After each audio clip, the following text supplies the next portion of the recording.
Like your racket, sir, what do you do for a living? Tingnan natin anong mga pinagkakaabalahan ng mayayaman. Ang mamahalin na raketa. Hi, Sir Jeff. I like your racket. Nano Flare 1000. What do you do for a living po?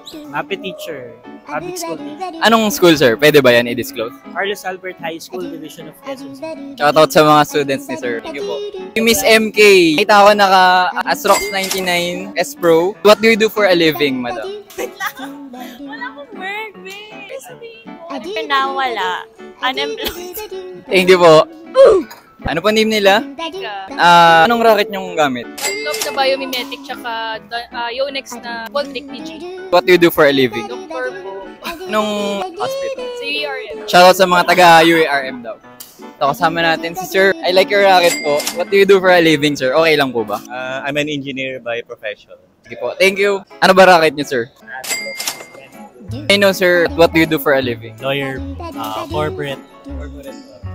Thank you, sir. Ito si Idol King. Nakita ko naka Arc Saber 11 Pro. And what do you do for a living, sir? Naglilinis. Naglilinis na. Nagalinis lang.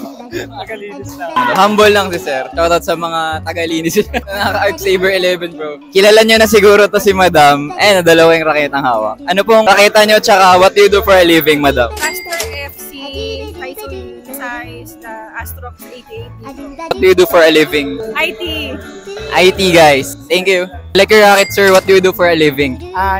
Software engineer. Then, yung racket ako, Arc Saber 11 Pro. Pero nakuha ko siya sa price ng nasa 12 plus. Okay po, noted. Thank you.